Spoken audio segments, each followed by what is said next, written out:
Gender Equity in Science and Technology at ASU and is a faculty associate in the Mary Lou Fulton Teachers College. He has served in various academic, student affairs, and research capacities within the university system for the last 15 years. He has so many different roles here that I'm not going to read them all just because I think you should just learn from him directly. But I do want to say that he received his doctorate in education from here at Arizona State University, and it's really special for me to introduce Gabe. I have known him for a long time, and I first met him as a freshman at ASU. So it is an honor and a privilege for me to stand here and introduce Dr. Escontrias.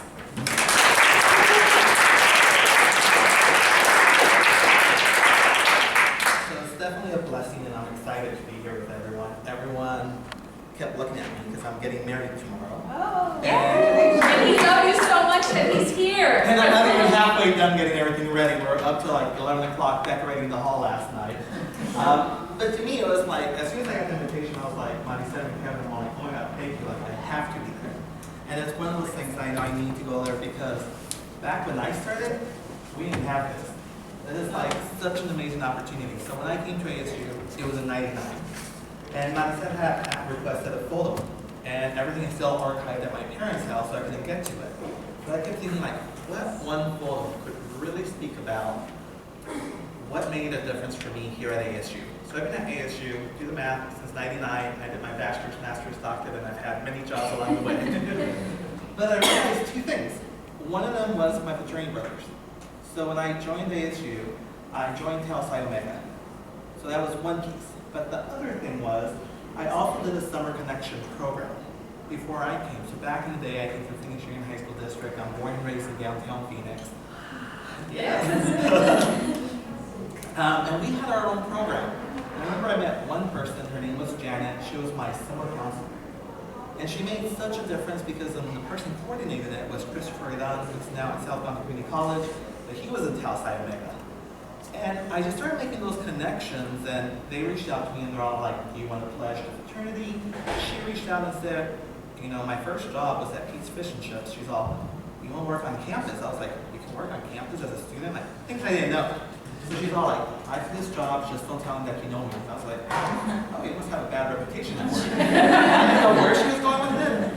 But on August 31st of 1999, I had my first student worker position at ASU with the Hispanic Research Center. And it was probably also a game changer for me of all the talented faculty and staff that I met. So during that time, someone by the name of Dr. Gabriel Santos joined ASU. He used to work for American Community Colleges in the district office. And I remember he pulled me aside, he's all, so what are you doing? I'm trying to get through bachelor's. Like Kevin, I did sociology. My minor was in Chicano studies. He's all, well, what are you going to do with that? I'm all like, I have no idea. I tried explaining it to my mom who only speaks Spanish, and my dad who only speaks Spanish too. I'm all like, try explaining that to your parents what sociology is. So I had to go through that. And he pulled me aside, he's all like, you're going to go on to grad school. I'm like, I don't even know what grad school is. Let me hear you out about how this is going to work out. He saw you're going to do your master's, he goes, and then you're going to go on and do your doctorate. Mind you, no one in my family had gone through it. I'm the youngest of three. My brother definitely did not go to college. He graduated from high school. My sister was one of those people, she's 3 years older, and she got trapped in the community college system for a while there. So by the time my sister finished her bachelor's, I was finishing my doctorate. And I kept telling my sister by that point, I had already been working in the system for a while. I'm like, I don't care how you do it. I have to lend her a laptop. I have to teach her how to do email. Like, I'm like, how do you function? Like, these are just simple things I do on a day-to-day basis. But I realized just from someone taking a chance on me, like Dr. Gabriel Santos, that things are possible. So when people tell you, like Dean Smith was saying, you're going to go on to grad school, you're going to finish your bachelor's, you're going to go on and do your master's, believe people when they tell you that, because we're not just trying to make you feel good about yourself. We're trying to make sure that you understand, A, that you have the potential, but also B, that there's a lot more to do. Sometimes none of us really know. How many of you, well, you're all first generation, do you have siblings? Are you the youngest, oldest? Who's the youngest? Okay. Do you have siblings that went to college and graduated? she helpful? No, and I ask because that happens. So I have, when my son said do a field talk, I'm like, how do you think I am? And then I'm like, oh, shut up, Gabe, you have 4 nephews. You're plenty old by now. And my nephews have to hear it from me without even asking. But no, I ask that because every time, if it's a cousin, so my dad, he's in his 70s, he's retired, does a part-time job delivering my princess pana around the valley. Every time that he goes somewhere, he hands out my business card. And I have random people calling me and they're all like, dijo tu papá, your dad says, que le puedes ayudar a mi hija. And then I have to call my dad, I'm like, who are you sending? Not because I mind, but give me some background. Like, is she a child? Is she just like lost? Like, what's going on? But one of the things, regardless if you're family or not family, I always tell people, you need to take what you're learning and help others. Because it's so many times that for some reason, we learn all this stuff, we realize all the hoops we have to go through, and we don't turn around and help someone else up. And that's the main thing that we have to do. It's even simple things like, I'll give you an example of financial aid. It's not until I became staff that I realized that you can actually go advocate for yourself and you can do like a re-budget so that they can review your financial aid.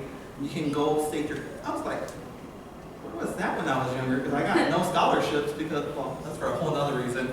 My mother told me I wasn't going anywhere but here, so she had me apply late. But it's even simple things like that. When you learn, oh, I wanted to go out of state, she's all, no. I had everything ready for U of A.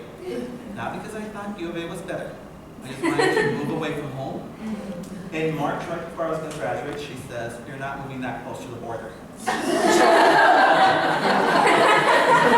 She was not regardless.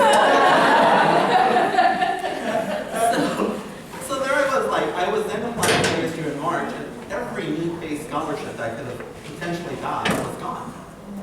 So she gave me the gift of also being able to pay for my own education by taking out loans and getting a job.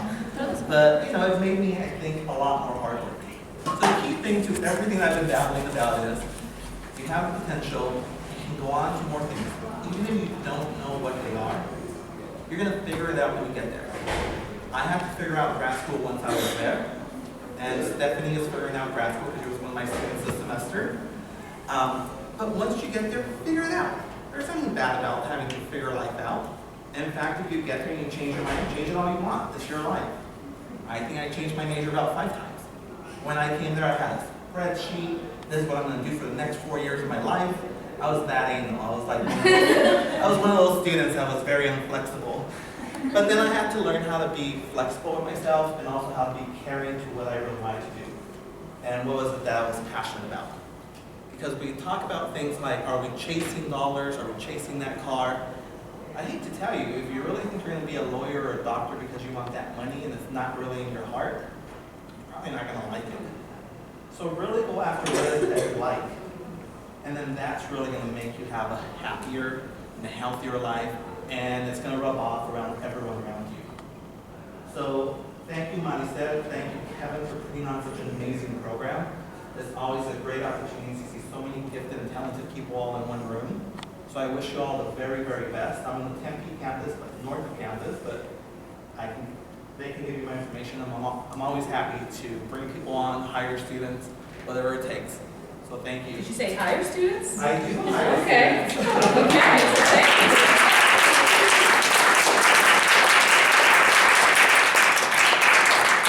Thank you both so much. I think you can hear the sincerity in their commitment to you all. We will share their contact information, their emails, and their locations with you so that you can reach out. And that's one of the key things you should learn as a student. If there's a faculty or staff person that says, I want to stay connected with you, follow up. They really, really mean it.